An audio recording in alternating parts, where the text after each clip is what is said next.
Rumeni muškat pod imenom mušketir, torej to je štajerska sorta, katera tudi pri nas uspeva, z majhno razliko, malo višjim alkoholom in malo nižjo aromo.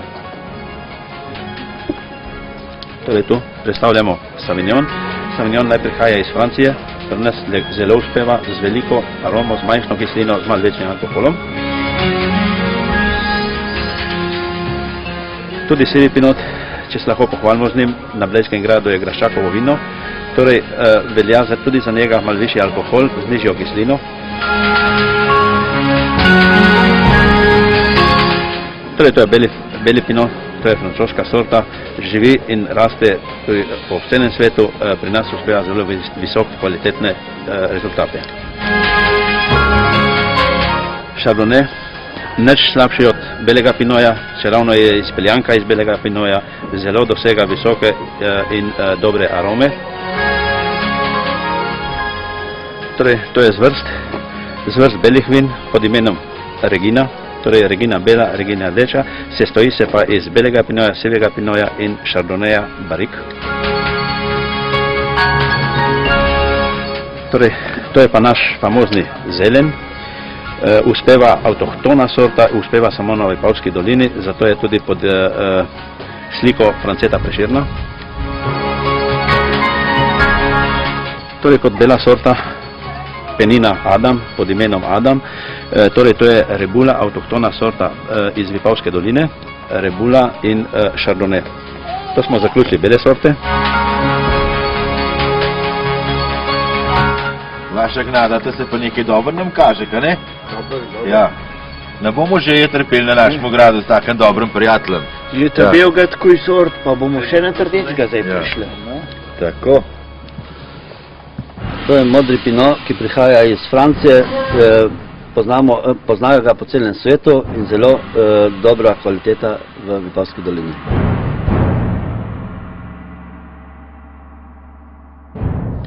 Merlot isto prihaja iz Francije, prvič prišel v našo dolino in kjer je bilo tudi kot protokolarno jugoslovansko vino.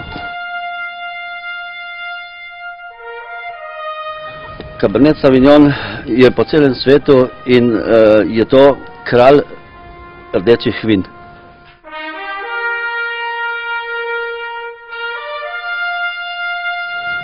Merlot de Barrique, to je posebna predelava v lesenih sodih, Barrique sodih in je letnik 96.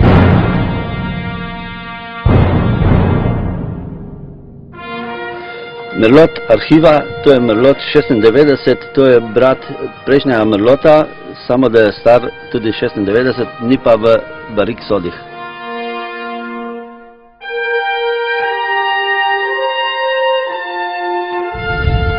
Regina rdeča, to je zvrst, to je Merlot Barrique, Cabernet Sauvignon in modri pinot, to je letnik 2001.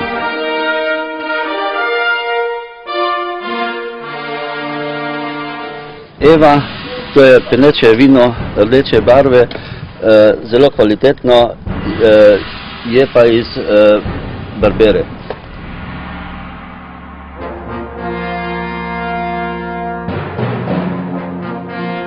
Rajsko vino, to je protokolarno vino za tisočletnico Bleda, ki je bilo pod budnim očesom graščaka, pisarja in gradskega kletarja kontrolirano čez celo leto in je zdaj polnjeno za tisočletnico vina.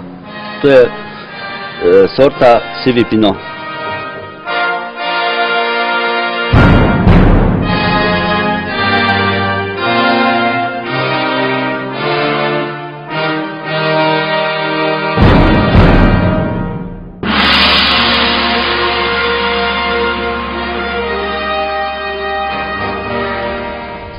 velik veselje me je, da smo tele grajska vrata vohnali tudi za kletarje in to za kletarje Zalošč, da so svoj dom dobili tudi pri nas gorje. Veseli smo in to se je tudi pokazalo, da smo dobro naredili. So že ta prvo let dober vin gor priliprali in smo ga imenovali grajski vin. Še posebej veseli in zadovoljen smo pa letos, pravzaprav vanjsko leto, ko so nas povabili, da smo v Zalošče prišli, kjer smo bili zraven, da se je naredil tak vin, kar je treba za ta letnico. In moram reči, zadnjo, ko smo ga vofnali, ko smo praznovali ta prvi praznovanje letos, se je pa pokazalo, da smo res vsi vkup grajske in tudi Zaloščane vinarje pripravili res tak vin, katerega bo vsak vesel, ker ga bo v roko dobil. Tega smo veseli in urata za vinarje Zaloščan bodo zmeraj na stežaj odprte in sem pripričan, da tudi naslednjih 1000 let bomo dober vin naredili, še posebej za Volga. Tale vin na strašansko dober rata takrat, kadar tle na gorenski luft pride, pa se potle izmeša primorski vin z grajskim luftom, takrat rata res tista prav, ta grajski vin. No, jaz bi povedal pa tako, da vsa ta štorija, ki je bila narejena, da smo z grajsko gospodo, z vojsko in spremstvom šli v vinograde in smo od 1000 trsov pobrali vse grozdje, vse kugelce, ki so padle na tla in iz tega je ratalo tole rajsko vino. Da je vse dokumentirano v tej bukvici noter, je tudi dokaz, ker imamo tudi to vse posneto in za sodobne čase narejeno na DVD-ju in pa na kaseti. Tako da je vse tisto, kar se lahko pokaže in dokaže, da je to, kar smo storili, tudi res. In jaz tem dober stojim, da je Gašperjeva vojska cel let vinograd Mirkova, da ni ne tak ne drugačen teč do jagod prišel. In kadar je vin vso doležal, sta zmeraj dva pred čevdrem stava, pa Mirkova, da oben tis, ki ni povabljen, noter stopu ni. Pa tudi to vam povem, da je vojska potrdila, ki je tudi probova, da je vin dober, da srce ohrabri, če bi slučajen Turk prišli.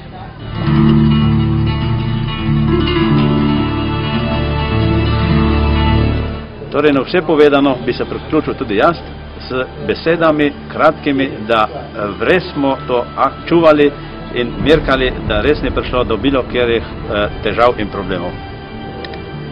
Na vse te besede, ki so bile zdaj izrečene in to, jaz mislim, da vsi skupaj smo zaslužili en lep kozarček rajskega vina.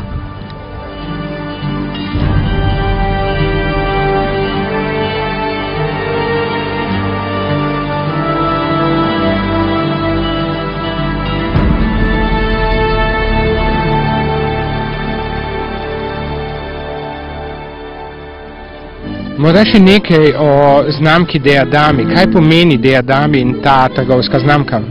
Lepo vprašanje. Torej, ta Deadami, mi smo že pred leti skušali najti eno ime, eno blagovno znamko.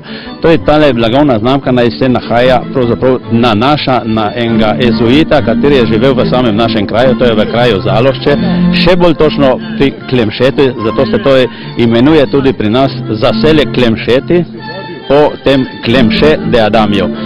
Torej, ta Deadami je bil jezuit in on je svoje življenje in ves življenjski njegov zaslužek zapustil določenim samostanu, katerem je vzdrževal, izšolal jezuite, dokler je pač to zmogel. Torej, ta cerkvica po njemu in grobnica, pred katero on počiva, se pa nahaja izpred vinograda, pri katerem je raslo tale rajsko vino. Na sami trgatvi smo mi imeli tudi mogoče priliko videti tole grobnico in od tega Deadamija. No, verjetno je tukaj vino postalo dobro še za Božjo pomočjo, če je sam pater, jezuit Deadami bil prisoten in skrbel, da je vse potekalo v redu. Ja, on v neposredni bližini skrbi in neguje.